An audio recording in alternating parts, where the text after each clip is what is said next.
O ar parece faltar, o coração acelera, o suor molha a roupa. São apenas alguns dos sintomas de uma crise de síndrome do pânico. Muitos ainda ficam com a boca seca, têm tremores, tonturas e mal-estar. Parece que o mundo vai acabar, que algo de ruim vai acontecer. Esses momentos trazem a sensação de loucura e até de morte. A síndrome do pânico normalmente acontece no começo da vida adulta e aparece em situações de estresse, como pressões no trabalho, no casamento ou na família.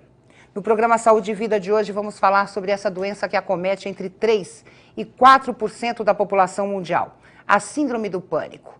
O que é sintomas, diagnóstico, tratamentos?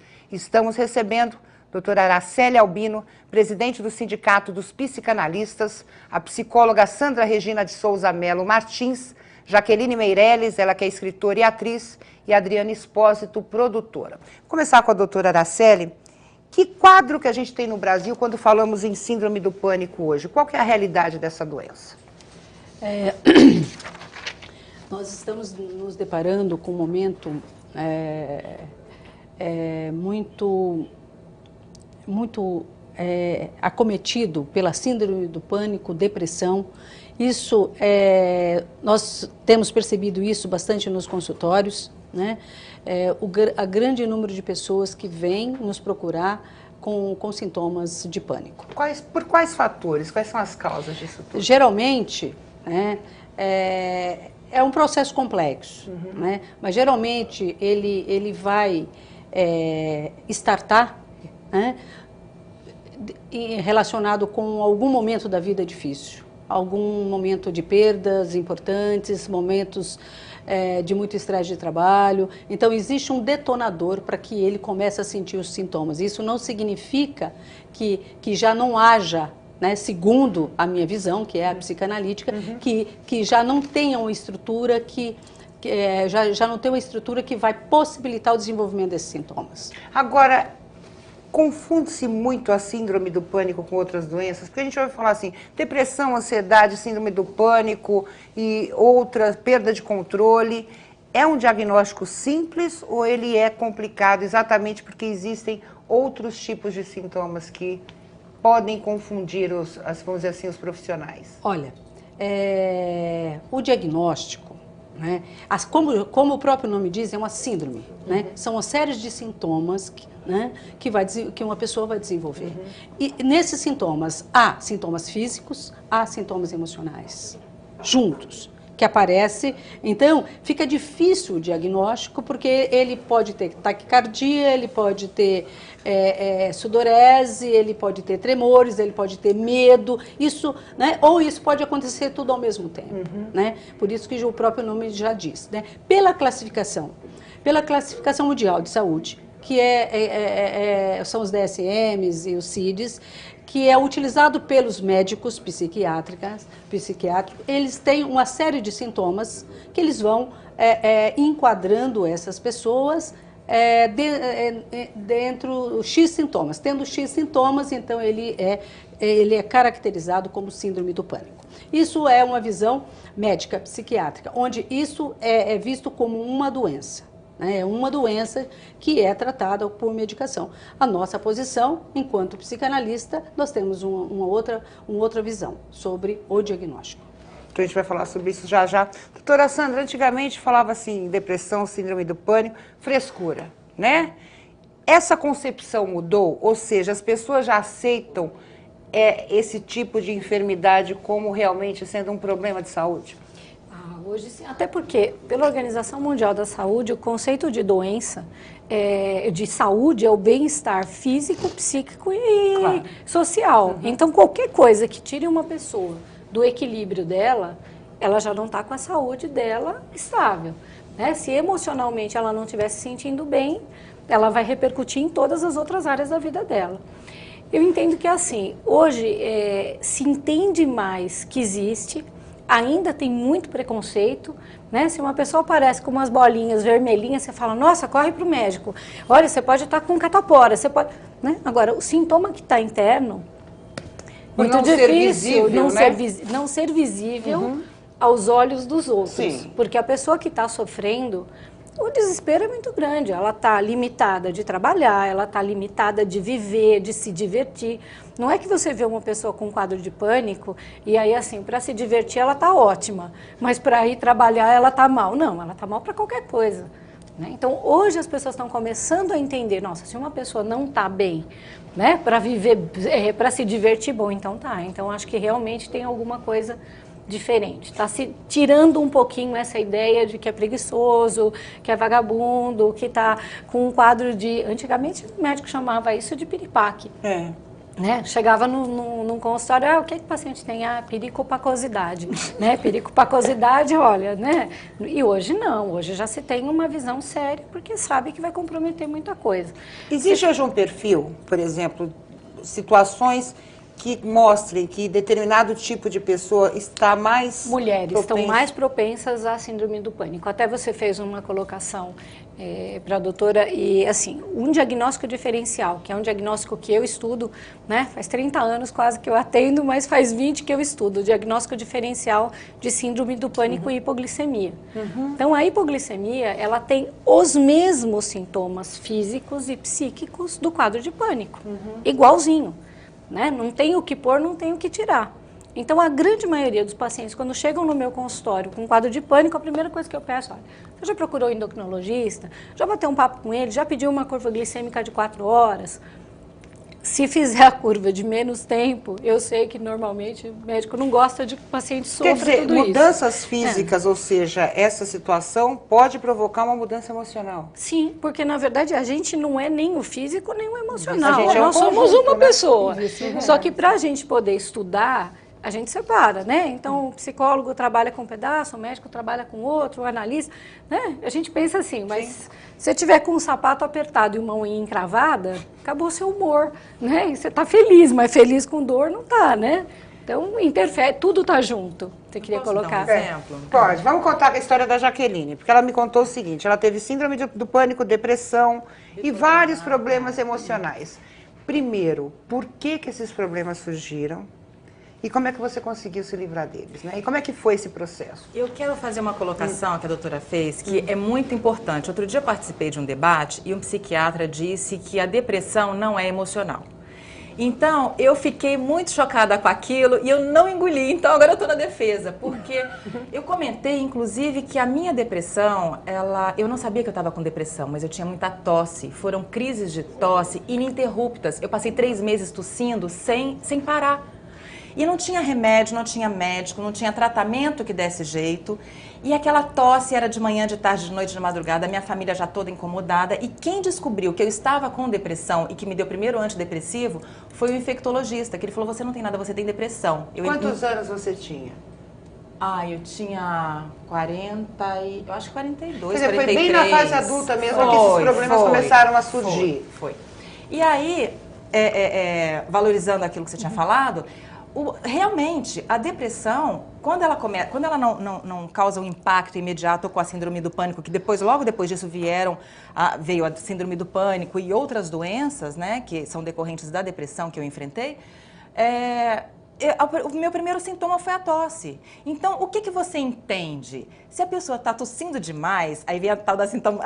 como é que a gente fala? Que você somatiza, né? Somatiza, você está somatizando. Com certeza eu queria falar alguma coisa e não conseguia falar. Eu queria me expressar, não conseguia me expressar. Queria colocar para fora e não conseguia. Então era tosse, porque alguma coisa lá dentro estava incomodando. E como é que veio a síndrome do pânico logo depois Logo desse em seguida, processo? porque eu comecei a fazer o tratamento da depressão, foi logo no primeiro medicamento, quando começou a fazer efeito o remédio para a depressão, que começou a acalmar a tosse, aí já vieram todas as outras doenças em seguida. Então, a síndrome do pânico, eu sofri demais com ela. Eu já não entrava em elevador, eu não entrava em escada, eu não ia no cinema, eu não saía de casa, eu tinha medo de entrar no carro, eu entrava no carro, eu tinha medo de chegar até a esquina. E eu era forçada, eu tenho 3 filhos, então eu tinha que tomar conta das crianças, da casa, era supermercado, toda uma estrutura que dependia de mim. Você lutava contra você mesma? Que é aquela coisa, né? Eu não consigo fazer, mas eu tenho que fazer. Lutava. Você se forçava a fazer essas coisas? Eu fui uma leoa com a minha depressão, porque eu não... Tinham momentos que eu não conseguia levantar realmente da cama, eu ficava ali, mas era hora de buscar as crianças na escola, eu tinha que levantar e buscar as crianças na escola. Eu não me deixava vencer. Eu acho que isso me ajudou muito. O meu trabalho também me ajudou muito. Uma coisa que ajuda muito a gente quando está nesse processo doentio é ter um trabalho que goste de fazer. É fazer alguma coisa que ame, porque te consome um determinado tempo e você foca a sua atenção numa outra coisa a não ser na doença. Você ficar se penalizando, se martirizando e ficar vivendo em cima da doença é uma coisa muito complicada, porque você não vai conseguir nunca dar um passo adiante, né? Então eu sempre enfrentei, mesmo quando eu tive bipolaridade, mesmo quando eu estava com toque, quando eu estava com toque eu ia estudar, eu saía da faculdade, eu saía dos cursos que eu estava fazendo, eu ia para a loja, gastava, mas eu ia fazer alguma outra coisa, entendeu? Eu não vivia só em função da doença, até para não pensarem que eu era vítima de mim mesma ou vítima da doença, coisa que muitas pessoas pensam e ninguém valoriza isso, as pessoas te discriminam quando falam que você tem depressão. Por tudo isso que você passou, você acha que é fácil você ter de novo tudo isso? Não, porque eu já descobri o caminho. Então depois você vai falar do caminho. E quem está enfrentando isso agora é a Adriana. A Adriana está num momento, né, de síndrome do pânico, está até nervosa aqui, mas está se controlando, que é o que a Jaqueline colocou. Como é que você descobriu e por que você acha que você desencadeou esse quadro? Então, foi o que a doutora falou. Quando a gente tem uma doença que ela não é visível, é muito difícil a gente acreditar. Eu comecei com a depressão, assim, momentos de tristeza, né? Que é o principal, você não está feliz no trabalho, você não está feliz em casa. Mas, assim, o que começou a me atrapalhar, eu tive um AVC em 2012. E de uns tempos para cá, de uns 4 meses para cá, eu comecei a ter esses sintomas. Então, toda vez que... qual foi o sintoma do AVC? Eu comecei a tremer, paralisou a fala, adormeceu o braço, que eu perdi um pouco da coordenação motora do lado esquerdo. E de uns 3 meses para cá, eu comecei a ter esses sintomas. Comecei a tremer, eu estava dirigindo e eu falei, eu tô tendo outro AVC, eu não tô falando, não tô respirando. Aí eu comecei a suar, assim, acabei parando um carro num posto de gasolina, pedi ajuda e fui levada no hospital, fui até pelo SAMU, porque pra mim, eu tava tendo um AVC, entendeu? Claro. Fiz todos os exames, o neuro me atendeu, falou, olha, não tem nada, eu acho que você precisa procurar um psiquiatra, porque você está com todos os sintomas de síndrome do pânico. E eu ainda debati com o médico, eu falei, não, eu tive um AVC, eu sei o que eu estou falando. Essa tremedeira, eu tô morrendo, eu falava para ele, eu tô morrendo. Porque é uma sensação, assim, de morte, que é uma coisa, assim, que é real, entendeu? Não é uma coisa que você pensa que você está morrendo. Para mim, eu tinha absoluta certeza que eu estava tendo outro AVC. Mas, por exemplo, até para questionar as médicas sobre isso, esse histórico que ela teve, essa confusão, pode até ter agravado, por quê? Eu acompanho a Adriana já há um tempo, a Adriana tem crise de pressão alta. Então, quando ela vai ao hospital, ela tem o medo da morte. É óbvio, todo mundo tem, porque a sensação é muito ruim de você estar tendo um processo diferente no seu organismo. Esse tipo de medo pode ter desencadeado a síndrome do pânico, ou seja, o AVC, as crises de pressão alta, o medo exatamente de morrer, porque ela tem filhos, tem a mãe. Que eu acho que a gente tem que classificar, que assim, na realidade a gente está falando de muitas coisas como uma só. Então a gente tem aí uma separação aí, vamos pôr as coisas na caixinha. A gente tem a depressão, que é um quadro, a síndrome do pânico, que é outro.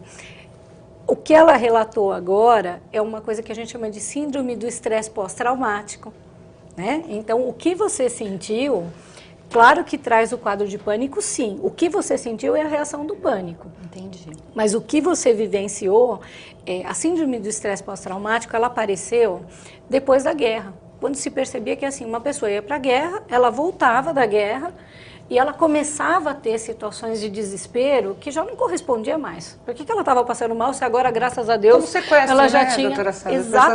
Exatamente, é a síndrome do estresse pós-traumático. Então, o que ela passou? Viveu uma situação dessas, ela começou a se sentir traída pelo corpo dela. O primeiro sinal, né, de tremor, nossa, de novo vai acontecer. Por isso que, assim, A gente brinca e diz assim, o cérebro é que nem quando a gente vai lá no Google, né? Você escreve uma palavra, passa anos, você escreve de novo, tudo que você pesquisou lá atrás volta. Nosso cérebro, ele faz um registro, né? Na hora que ela tem uma coisa muito parecida com aquela última situação que ela teve, ele traz a sensação de volta. Né? Então, o primeiro batimento cardíaco, opa, o que está acontecendo comigo? A pressão alterou. Né? Então, é isso que tem Aí vem o quadro de pânico. O quadro de pânico, a gente tem que lembrar assim, a ansiedade é uma coisa natural. Todos nós temos que ter. Não, mas a gente precisa da ansiedade para realizar. Claro. Né? Se você pensa, eu vou pegar um copo d'água, pegar um copo d'água é aqui.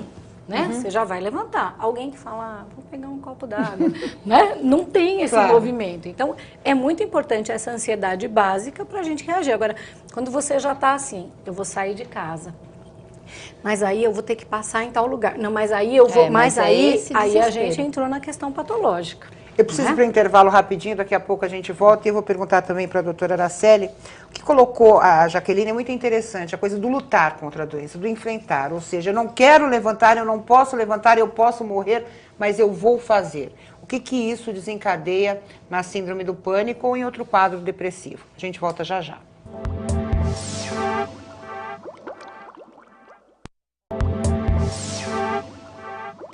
Voltamos com Saúde e Vida, hoje falando sobre síndrome do pânico. Eu deixei aqui uma pergunta para a doutora Araceli. A Jaqueline nos contou que ela teve que brigar com a doença. Ou seja, ela não tinha vontade de dormir, ela não tinha vontade de levantar, ela não tinha vontade de comer. E ela tinha que fazer as coisas. Exatamente porque ela tinha 3 filhos, tem 3 filhos e tinha... Esse brigar com a doença, esse sair num momento de medo, num momento até de muita tristeza, de pensar em morte, não é perigoso? Não foi perigoso para a Jaqueline, no caso? Podemos ver de 2 pontos, né? Eu vejo 2 pontos. Tem o lado bom, que é essa força de vontade, a vontade de querer lutar. Porque uma coisa é importante, se a pessoa não quiser, se ela não procurar, o movimento tem que ser dela. Então, esse movimento que ela teve foi ótimo, porque fez com que ela fosse buscar uma saída. Né? Ela buscou vários caminhos até que ela realmente vai e consegue acertar. Né? O outro caminho, que é um pouco negativo, é que poderia ter dado uma crise dessa em qualquer momento. Né? Ela corria até um risco de morte. Correr um risco. Mas é justamente essa força de vontade, eu acho que é muito mais positiva do que a pessoa realmente se entregar e não acreditar que existe alguma coisa, mesmo não estando vendo. Porque é uma questão... as questões psíquicas, a gente, aparentemente, no nosso cotidiano, a gente não enxerga, parece que é coisa do dia a dia. Mas um profissional que tem uma escuta analítica, ele vai identificar esse sintoma e vai poder ajudar muito. As coisas que para o homem comum, cidadão comum, na sua vida cotidiana comum, é tido como um comportamento normal. Agora, doutora, a gente tem um problema sério, por exemplo... Faz de conta, eu sou super amiga da Jaqueline. A Jaqueline fala, não vou sair. Você vai sair, deixa de frescura. Não, você vai dirigir. Porque as pessoas acabam forçando você... Não é frescura. Não, eu sei, mas eu tô falando. Quem tá de fora não enxerga o problema dela. Ela deve ter sofrido isso. Você só tá dormindo? Para com isso. Né? Eu tive crise de pânico na estrada. Voltando do Guarujá para São Paulo, eu tive 3 crises de pânico dirigindo. Isso realmente é muito perigoso, porque às vezes eu parava o carro, o trânsito parava o carro, falava, meu Deus, o que está acontecendo comigo? Eu não me entendia. Eu via caindo de cima da ponte, que eu estava parada com o carro, entrava no túnel, via o túnel todo despencando, eu levava meus filhos para o parquinho para brincar no clube, eu via eles caindo dos brinquedos, se ensanguentando, os brinquedos desmontando. É tudo tão real. E negativo. Não, só negativo, a gente só vê morte na frente, é tudo tão real. Então, essas crises eu tive por várias vezes, junto com outras pessoas, e não deixava transparecer o que eu estava passando, porque aquilo tudo era muito negativo. E quem é que ia acreditar no que eu estava passando? Eu tinha que cuidar dos meus filhos não podiam deixar de ir para o parque, sendo que era eu que levava, porque eu estava doente. Então eu levava, e essas crises realmente são muito perigosas quando você está fazendo algum tipo de atividade, porque você está vulnerável, né? Você passa isso? Passo. É muito difícil. Que eu escuto, esses dias que eu tive essas crises, né? Aí as amigas, eu até entendo por outro lado que ela fala, vamos sair. Para com isso. quem comanda a sua mente é você. Entendeu? É o que eu escuto. Não, você se entrega. Eu falo, gente, eu não consigo sair de casa. Você vê, e assim, e o que aconteceu? Eu fui olha que é difícil, hein? Então, eu fui para Cuiabá dia 30 de agosto. Estava num lugar, um show maravilhoso, sabe? Um lugar onde eu estava extremamente feliz. Então, eu não entendi aquilo, porque o pânico me veio ali. Eu olhei aquela multidão e falei, eu não vou conseguir. Entendeu? Mas numa coisa que eu falei, gente, eu esperei meses para mim estar nesse lugar. Eu estou realizando um sonho, tá? Que é poder assistir a gravação desse amigo querido nesse show, de estar entre os amigos, e começou a me dar. Eu falei, eu não estou respirando. Não, mas você não está respirando como? É aberto. Não, gente, dá licença, eu preciso sair. Então começou a me dar aquela crise, aquela coisa, eu falei, eu vou pro hotel. E você já estava tomando remédio ou não? Você ainda não tinha procurado o médico? Não tá. Isso foi 2 semanas, não, foi 2 semanas, 3 semanas após eu ter ido, eu estar dirigindo e ter tido aquela crise, ter ido para o hospital achando que eu estava tendo um AVC, e o neurologista falou, procura um psiquiatra. Mas até então eu ainda não tinha assimilado. Tá, hoje você está em tratamento, hoje você eu tô ainda em tratamento. tem crise. Tem. É perceptível isso. Tem. Tem uma questão de estar mais acelerada, você pode agitada. apresentar outros sintomas que o próprio medicamento pode provocar, né? No começo eu passei muito mal com a medicação, até ela trocou, a gente está tentando. Porque eu comecei a tomar um remédio, eu falei, olha, eu não estou conseguindo sair da cama, está me dando muita sonolência, tremedeira, náusea. E aquele medo de morrer parece que estava muito mais forte, entendeu? Então aí eu liguei. A proteção está na sua casa, quer dizer, eu nunca tive, eu acho que eu nunca tive, mas aquela coisa de você querer ficar em casa, é um lugar que você está protegido, você não vai ver gente, você não vai ter, por exemplo, alguns obstáculos desconhecidos, como numa estrada, por exemplo. Talvez seja essa sensação de segurança, né? O que trava é o medo de ter medo. Exatamente. É isso que trava, é o que faz você querer estar num lugar que, se acontecer, você está seguro. Eu fui dar uma volta no parque, porque ela falou, vai andar. Eu postei uma foto no parque, eu já recebi embaixo. Ah, então você já está bem, você já está passeando no parque, é porque você não tem nada. Entendeu? Então as pessoas demais, né? As pessoas julgam muito. Hoje, como eu falo, tem dia que eu levanto e falo, ai, graças a Deus eu não tenho nada, hoje eu tô ótima. Tô naquele... É uma coisa que vem de repente, entendeu? E o julgar das outras pessoas... Isso é muito negativo. É muito acho que até ruim. piora o quadro, Isso né? piora. Eu vou para ouvir agora as pessoas na rua. A nossa repórter Silvia Garcia foi dar uma passeadinha por São Paulo e falar sobre síndrome do pânico. Vamos lá. Você conhece alguém que tem a síndrome do pânico? Mas pode ficar aqui também. Olha, eu acho que eu, viu? Você? O que você acha que é síndrome do pânico? A pessoa, assim, não querer sair de casa por muitas coisas. Principalmente metrô. Metrô por quê? Pode falar? Tumulto, né? Muita gente, fluxo de pessoas. Da agonia. Agonia? O que você acha que vai acontecer se você ficar ali dentro? Se de repente acontece um terremoto, sei lá, alguma coisa, e você não ter pra onde correr, as pessoas te esmagar ali, entendeu? Se a pessoa tiver um tratamento, tem um acompanhamento médico, acho que pode dar uma melhorada. Porque eu conheço várias pessoas, não só com transporte público, mas assim, se você sai um ambiente fechado, ou até mesmo teve situação que a pessoa, o tempo fechou, a pessoa, ai meu Deus do céu, vai acontecer alguma coisa, vai cair um avião, a pessoa já trava, entendeu? Olha que coisa maluca, eu estava pensando aqui, ouvindo ele falar, o próprio dia a dia, né, doutora Sandra, mudanças drásticas, ou seja, financeiros, todo mundo tem problema financeiro hoje. Um dia você está com dinheiro, outro dia você está sem. Esses fatores externos influenciam diretamente no nosso emocional e a gente acaba confundindo também, né, as dificuldades momentâneas de problemas emocionais, né? Minha mãe fala o seguinte, ela fala assim, eu tô com depressão. Eu falo, mãe, você tá com depressão? Ela falou, não, se você colocar uns 100 mil reais na minha conta, a depressão passa. Resolve tudo. Existe aquilo que é o momento, que é ocasional, por isso que a gente fala, a ansiedade é normal. A ansiedade que paralisa já não é normal. Tristeza é normal. Tristeza que te leva para um buraco que você não quer acordar e não quer sair da cama. Não é normal, é patológico. Muita gente nega, né, esse tipo de doença. Essa negação deve ser extremamente negativa, porque pode até levar ao suicídio, né, se você não buscar tratamento. Na realidade é assim, a negação, ela é social. Sim. Né? Quando você perguntou logo no início, hoje é muito recente, não é um diagnóstico que já existe há muito tempo, é um diagnóstico recente. Então as pessoas ainda não conseguem direito. É como a TPM, né? Todo mundo Sim. acha que TPM é frescura, é uma doença séria. Sim, mas que tem que ser bem tratada. Claro. Só que na realidade, se você não tem noção do diagnóstico, né? Por isso que o diagnóstico é uma coisa séria. E hoje, eu acho que a gente está na fase aí da síndrome do pânico, da depressão, da virose, né? É tudo muito simples e não é um diagnóstico tão simples de fechar. Né? Exige uma equipe multidisciplinar. Que foi isso que a doutora Ana Célia falou, né?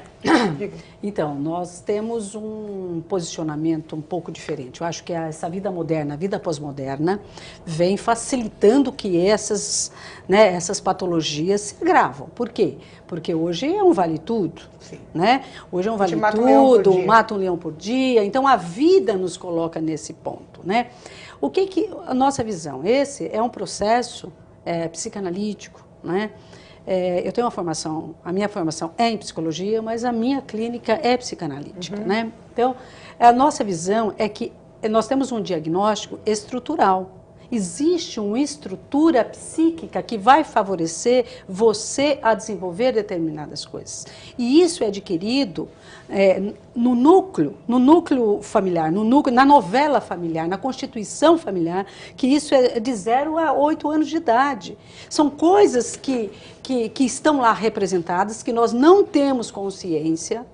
Isso que é a nossa visão. A psicanálise vir lá de trás. Isso, que a psicanálise acredita na existência de um inconsciente, onde nesse inconsciente ele não é anatômico, não é mental, não é cerebral, né? Não é físico, é uma constituição simbólica, uma representação simbólica de um sujeito que nos coloca na nossa existência e perceber enquanto uma pessoa, né? E nós estamos diretamente interagindo dentro de uma cultura. Então, essa criança ela é submetida a uma novela familiar X ou Y. Então, a questão do desamparo, no meu ponto de vista, a questão da síndrome de pânico é uma questão de desamparo. É uma questão de desamparo, onde não existe limites, onde essa criança consiga ficar amparada.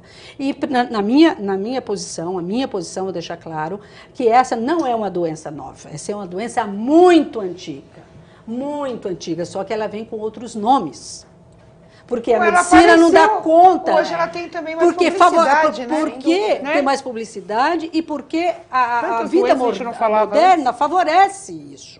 Que você entra nessa falta de limites, nesse gozo intensivo, né? Hoje você compra o que quiser, cada esquina, tá tudo, não tem limites. Então, isso deixa a pessoa cada vez mais em desamparo, né? Então, existe sintomas físicos, psicossomáticos, mas a origem, isso tem uma origem para nós nessas representações infantis, que estão lá no inconsciente e vão determinar o nosso comportamento agora.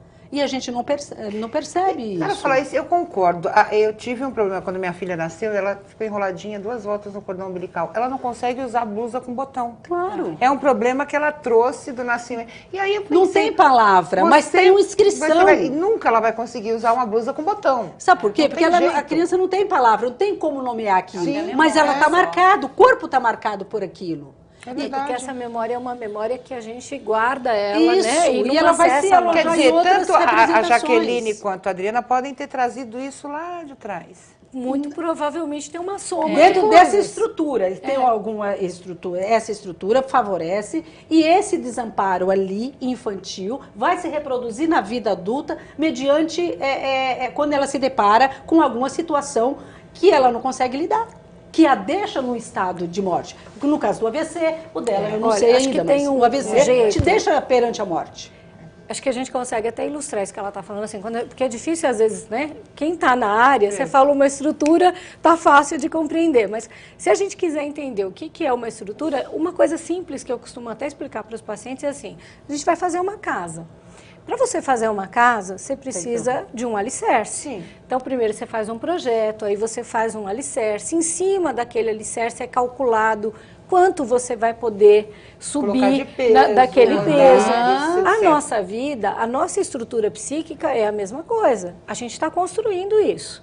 né? Quando ela fala assim, da falta de limite, se a gente bebeu uma água agora há pouco, a nossa água não veio do nada, ela veio dentro de um copo. Mas ao mesmo tempo a gente não sabe o que a vida vai trazer. Então, mas a gente precisa de um Né? contorno. Se a gente tivesse essa previsibilidade, Então, seria perfeito. mas Por é isso isso mesmo. então a gente é forte. A gente é forte até a página 5. De repente veio o terremoto que nem a menina está esperando que não vai acontecer. E a gente fala assim, e agora? Mas quando essa estrutura tá bem legal, ela tá firme, o que acontece? Você tá com uma casa numa rua que tem um movimento intenso, passa caminhão, vai fazer um trinco na parede? Vai. Mas assim, você reconhece o trinco, a casa não vai cair. Exatamente. Essa é a diferença do pânico. O pânico, você tem certeza que a casa vai cair. Exatamente. Se você consegue ter a estrutura, a Jaqueline queria comentar alguma coisa enquanto a doutora Garcia está falando. Eu queria comentar. É um assunto não, interessante. só um detalhe que eu queria ter colocado antes. Quando a Adriana estava falando das pessoas que não respeitam o momento, né, que a gente está passando da doença, que não, você não tem nada, você não tem nada. Muitas vezes, dentro de casa, a própria família promove esse tipo de desconforto. A família te cobra, não, você não tem nada, você levanta daí. E dentro de casa é que é o maior perigo. Porque dentro de casa são as pessoas que você mais confia, que você está entregando a sua vida, o seu conforto, e as pessoas dentro de casa, às vezes, não estão te levando a sério. Por isso, o meu livro, esse livro que eu escrevi, para servir como alerta. Ele mostra... Quer dizer, todas as suas fases aqui, na verdade, né? É. A Jaqueline foi Miss Brasil. Fui Miss Brasil em 87. Que legal. E esse livro vem como um alerta às pessoas que sofrem de depressão, síndrome do pânico e todas as outras doenças, e principalmente aos familiares que têm dentro de casa ou perto, né, por perto, socialmente, alguém que sofre desse tipo de doença. Mas o que eu queria comentar da doutora é o seguinte, realmente, isso daí tem um fundo sim. No meu caso, posso colocar rapidamente? Claro, claro. Só para ilustrar de uma maneira prática tudo isso que ela colocou. Eu sou filha de pais separados. Meus pais se separaram quando eu tinha 5 anos de idade. Eu sempre lidei muito bem com isso. Eu nunca achei que isso tivesse interferido efetivamente na minha vida adulta. Ou diretamente, né? Só que aí que eu pensava, à medida que eu fui crescendo, eu falei, um dia que eu me casar, eu vou, né, cuidar dos meus filhos, eu vou me dedicar à minha família, eu nunca vou querer que os meus filhos sejam filhos de pais separados. Acontece que eu me casei. Eu me casei com uma pessoa que eu tive um envolvimento, foi uma coisa assim muito forte, e acabei me casando, fiquei grávida e constituí uma família. Obviamente, eu larguei todos os projetos que já estavam em andamento para viver em função do casamento e dessa vida familiar a qual eu me entreguei. Só que o que aconteceu? No meu caso, eu deixei de ser eu para ser quem o contexto queria que eu fosse. Exato. Por quê? Porque eu não queria que os meus filhos fossem filhos de pais separados. O que eu fiz? Com isso, eu entreguei para agradar aos meus filhos e a situação que eu estava vivendo, eu entreguei a minha vida nas mãos da família, do marido, da família do marido, e por aí foi, entendeu? Então eu deixei de ser eu para ser quem as outras pessoas queriam que eu fosse. Então eu acabei criando uma outra Jaqueline em torno de mim. Sim, e aí chega uma hora que o teu eu interior, ele desequilibra de tal forma e ele começa a reclamar, cadê aquela pessoa que existia anos atrás? Cadê aquela Jaqueline que nasceu com você? Cadê aquela pessoa que você sempre foi e que você deixou de ser? Foi aí que a doença apareceu. Você trouxe a carga todinha, desde a questão da separação. Estou virando psicóloga, hein? Mas é bem por aí, por aí. Essa é a realidade, né? Eu preciso ir para o intervalo rapidinho, mas daqui a pouco a gente volta. Não saia daí.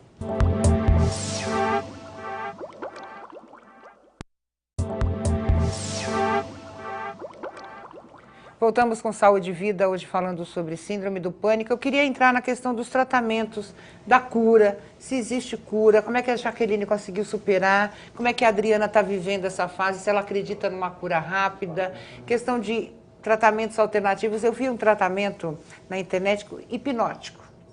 Tem gente que faz tratamento com hipnose, né? Eu não sei, porque eu acho que é tão difícil alguém controlar a mente da outra pessoa, né? Seria ótimo se a gente conseguisse. Jaqueline, como é que você caminhou para a cura? Claro, tomou remédios, mas assim, falou assim, eu vou acabar com isso na minha vida. Foi muito interessante porque eu passei por várias fases e fiz N tratamentos, passei por diversos médicos, cada médico me oferecendo um tratamento diferente, só que eu já estava chegando à morte. Eu já tinha tentado suicídio 3 vezes, eu automutilava, e eu já estava num processo altamente destrutivo. Aí um dia, conversando com uma moça, ela começou a me falar sobre as lições da vida, que se você não aprende, você fica patinando nela incessantemente. A mesma coisa você estudar o ano inteiro no ano letivo, né? Chega no final do ano, você não aprendeu a matéria, você vai bombar, você vai para recuperação, enfim. E aí eu comecei a pensar, falei, gente, tem alguma coisa na minha vida, isso é à beira da morte, né? Eu já não dirigia mais, eu tinha muitas dores no corpo, eu estava muito doente, porque a depressão, ela te dá dor no corpo. A síndrome do pânico, eu acho que é uma dos motivos, né? Uma das doenças que é desencadeada também pela depressão. Eu vi um caso, sem te cortar, de uma menina que morreu de fome. Ela teve a síndrome do pânico e ela não queria comer. Então ela morreu de desnutrição.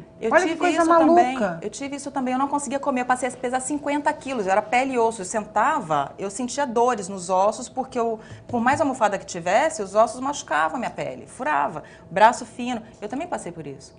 E aí, o que aconteceu? Nesse dia que eu estava conversando com essa moça, eu falei, gente, tem alguma coisa que está me fazendo patinar e que eu não vou sair desse quadro nunca se eu não descobrir o que é. E eu comecei a perceber que eu tinha deixado de ser eu para ser quem as outras pessoas queriam que eu fosse. Eu me transformei numa outra pessoa. E quando caiu essa ficha, eu falei, meu Deus, ou os meus filhos vão ser filhos de pais separados, ou os meus filhos vão ser órfãos de mãe. O que eu vou optar? Das duas, uma. Eu optei para os meus filhos serem filhos de pais separados, que era uma coisa que eu não queria e que eu não aceitava. Mas eu percebi que o meu casamento estava me fazendo mal, que não era isso que eu queria. Mas mesmo assim, quando eu cheguei em casa, eu tive uma conversa com meu ex-marido, expliquei tudo o que estava acontecendo, eu falei, a partir de amanhã eu não tomo mais remédio, liguei para o meu psiquiatra, falei, quero começar a fazer o desmame, porque eu já sei qual é o motivo da minha depressão. Eu não aceito a condição que eu estou vivendo no meu casamento, que era o que estava mais me incomodando.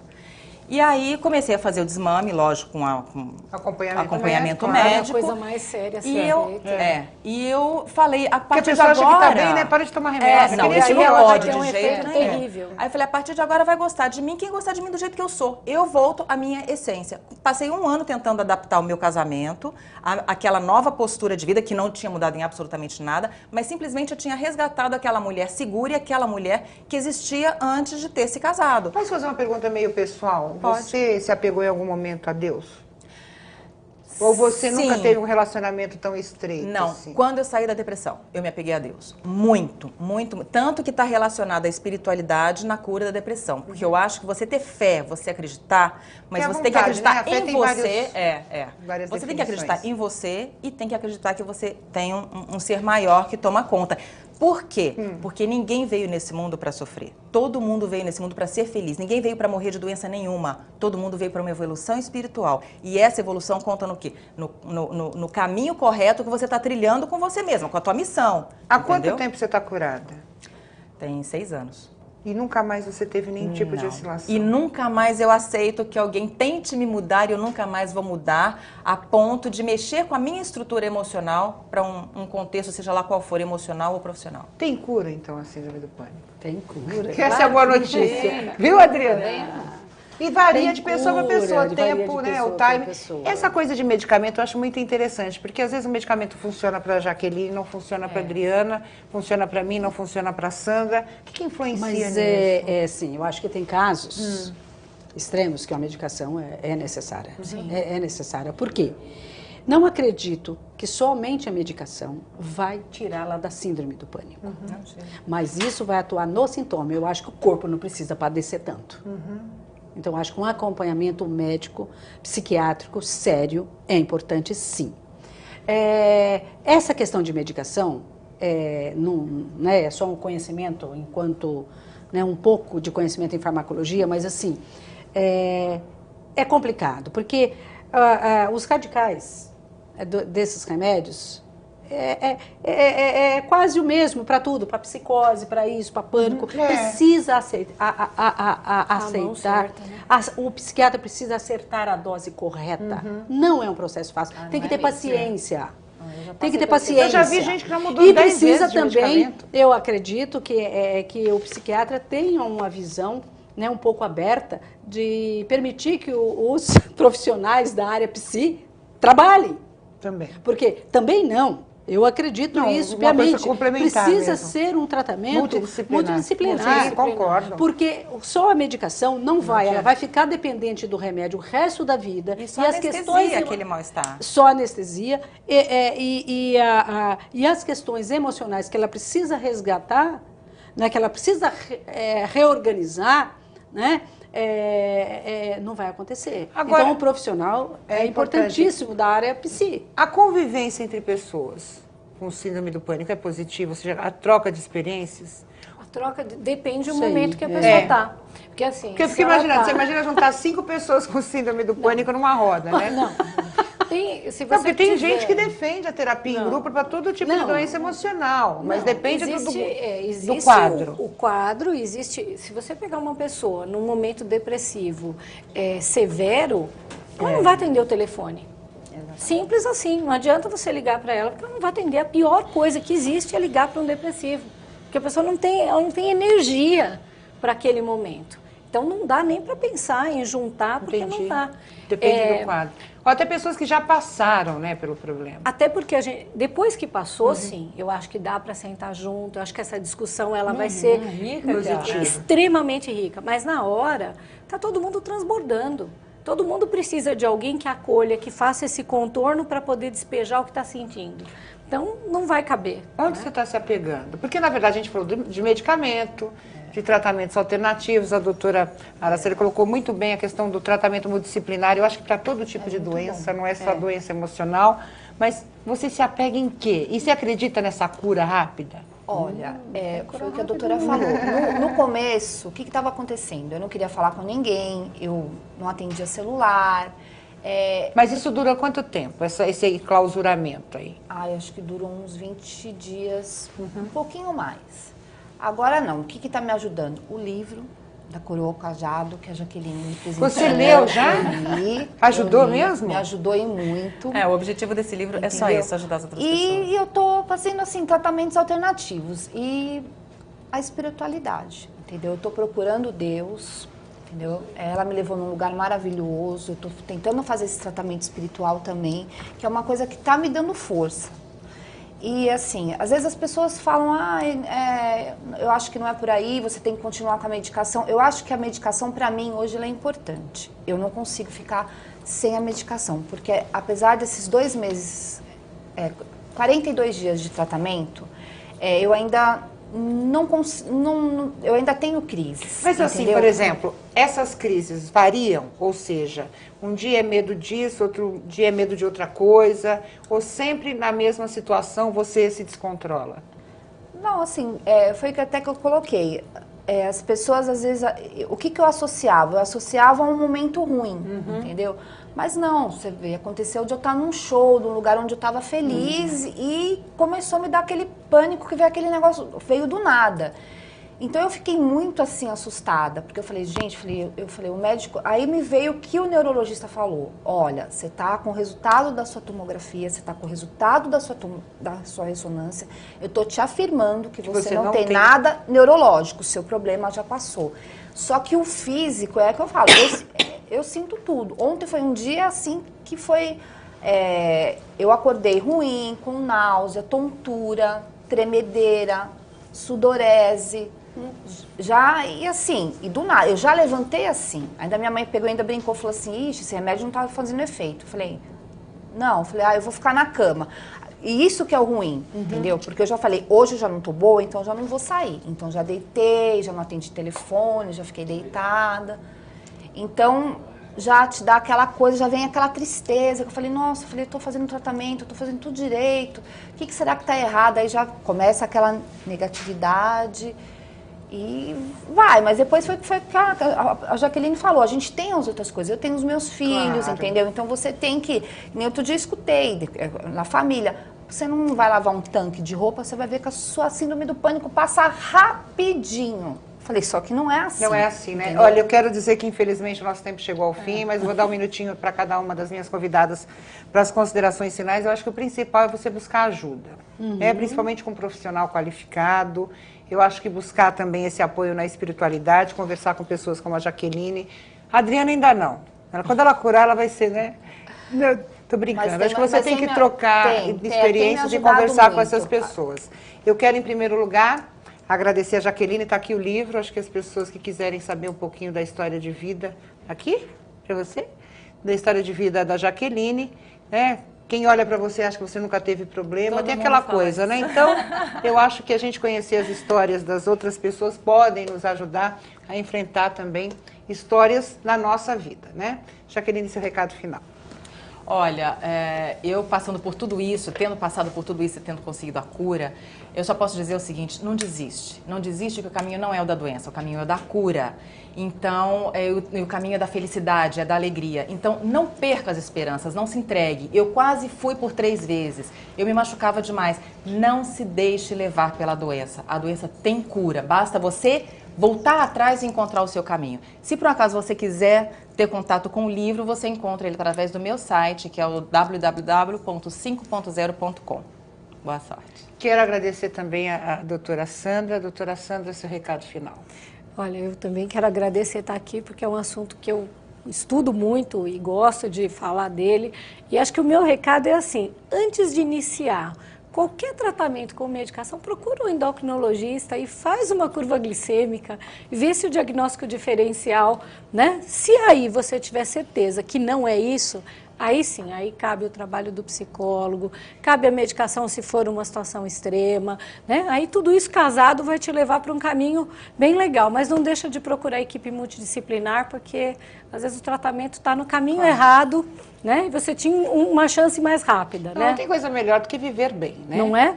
Que é aquela coisa que eu sempre digo: o maior presente que a gente tem é a nossa própria existência, né? A gente não está aqui por acaso. A gente veio para alguma coisa, espero que para coisas boas somente, né? Doutora Araceli, seu recado final.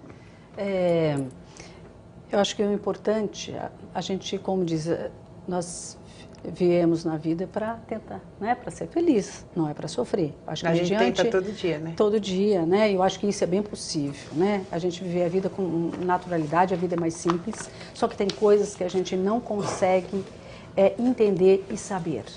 Não é porque a gente não tem força de vontade, né? E muitas vezes a gente se esforça e vai atrás, mas não consegue. Mas existem caminhos.